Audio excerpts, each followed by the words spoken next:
Yurtimiz bo'ylab umumta'lim maktablari o'quvchilari o'rtasida Turon maktab teatri tanlovi o'tkazib kelinmoqda. Mazkur tanlov yoshlar orasida teatr san'at va madaniyatini keng targ'ib etish, ularning ijodiy salohiyatini yuzaga chiqarishda muhim ahamiyat kasb etmoqda. Ayni damda viloyatimizda tanlovning viloyat bosqichi Termiz shahridagi San'at saroyida bo'lib o'tmoqda va unda eng sara jamoalar o'z mahoratini namoyish etmoqda. Navbatdagi lavhamizda esa hamkasbimiz Durdona Eshmurodova bilan jonli bog'lanamiz. Marhamat Durdonaxon, efirdasiz.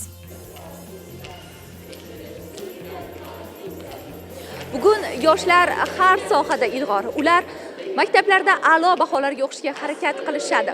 Milliy sertifikatlar, xalqaro sertifikatlar olishadi.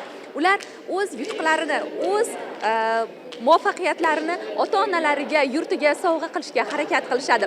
Bugun sahnada ana shunday vatan madhini kuylayotgan, bizning buyuk asarlarimizni ijro etayotgan yoshlar ham shular sirasiga kiradi. Hozir mana ko'rib turibsiz jarayonlarni.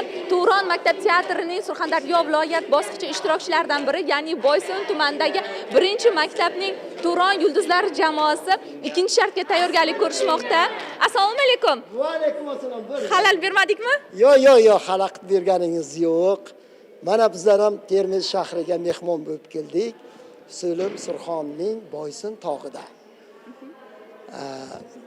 Tanlov haqida qanday fikr bildira olasiz, ustoz? Tanlov bu juda shu yoshlarimiz kutgan tanlov. Orziqib yurgan tanlov. Bizlar davrimizga qani edi bunday mana shunday qoshonalar bo'lganda edi, qanchalik san'at asarlariga o'ynardik. Qarang, hozir hattoki o'quvchilarimiz teatrdagi aktyorlar bilan shularga tenglashaman deb o'ynayapti. Ayniqsa mana kelgan jurilar ham o'sha teatr aktyorining mavqeida baholayapti. O'sha mavqeida baholab bal qo'yapti. U bularni juda ham qattiq tayyorgarlik. Har bir so'zga, aksentga, rassanovkaga, hammasiga bular tayyor bo'lish kerak. Ayniqsa hozir Boysun tumani jamoasini muxlislar ham juda olqishlab kutib olishdi, chunki 1-shartni o'zidayoq Surxondaryoni o'ziga xos koloritini ko'rsatib berishga harakat qildilaringiz. Albatta. Mana bu endi biz mana bu jamoamiz bilan 2-shartda biz Turon, ya'ni jadidlar hayotini. Endi shu biz mana hozir nima Abdulla Qodiriy jadidimiz ustozimizning mana shu o'tgan kunlar asariga tatabbuq qilib bizlar bir o'zimiz jamoaviy bir ko'rinish tayyorlaganmiz. O'zi to'g'risi shu hozir juda ham shoshilyapti.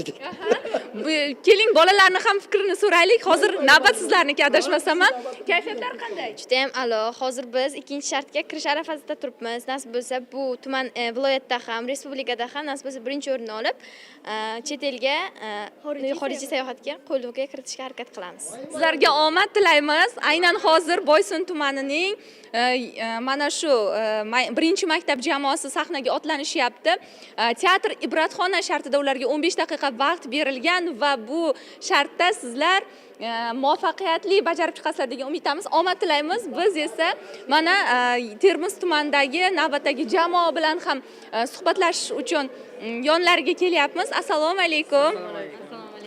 Adashmasam bu jamoa har 2 shartni ham muvaffaqiyatli bajarib chiqishdi. Yelkangizdan tog' tushgandek bo'ldimi, ustoz? Albatta, har bir ustoz uchun shogirdlarning yutug'ini ko'rish, ularni sahnaga chiqarish o'zi sahnaga chiqqandan ko'ra yuksak marra, mashaqqatni talab qiladi. Ularni chiqarib sahnadan shartlarni bajarib bo'lishgandan keyin ancha tog' qulagandek bo'ldi. Endi bu Turon teatri avvalambor teatr Ibratxona degan jumla qadimdan ajdodlarimizdan o'tib kelgan jumlalardan bittasi. Turon teatri yoshlarni salohiyatli qilishga, madaniyatli qilishga, badiiy asar o'qishga, nutqni rivojlantirishga harakat qilayotgan tanlovlardan bittasi. Bu asarni tayyorlayotgan ekanmiz. Biz avvalambor o'quvchiga badiiy asarga muhabbatni singdirdik. O'quvchilar o'zlari xohishlari bilan o'zlari kutmagan iste'dodni o'zlarida namoyish etishni boshlashdi. Mana o'quvchilarimiz o'zlaridan ham fikrlarini tinglasangiz bo'ladi. Nimalarni o'rgandingiz? Tanlov davomida nafaqat iqtidoringiz, aktyorlik mahoratingiz qolaversa, yana qay tomonlama bilimingiz oshdi? Albatta, judayam ajoyib hislarga ega bo'ldik. Boshqa tumanlardan kelgan tengdoshlarimiz, do'stlarimizni ko'rib yanada ilhom bizga baxsh etdi va o'zimizni chiqishimiz davomida o'zimizni boshqadan kashf qildik. Siz qanaqa rol ijro etdingiz, sir bo'lmasa? Men talaba rolida ijro etdim, ya'ni boshqa davlatga ketgan, qaltis vaziyatda ketgan talabalar ichida men ham bor edim.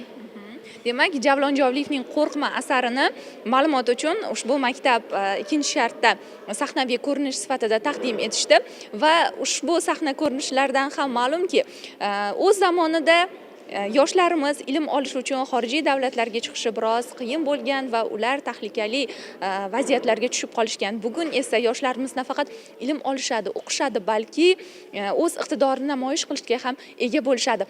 Eng qizig'i, ushbu tanlovning respublika bosqichi g'oliblari xalqaro ta'lim sayohatiga yo'llanmani qo'lga kiritishadi. Bugun sahnada 15 ta jamoa 15 xil asarni o'ziga xos talqinda ko'rsatib berishga harakat qilishdi. Jarayonlarni Surxondaryo telekanalida kuzatib boring. G'oliblarni albatta dasturimiz davomida aytib o'tamiz. Sizlar uchun Voha 24 dasturida maxsus Durdona Eshmurodova, Nusrat Omondullayev bo'ldi.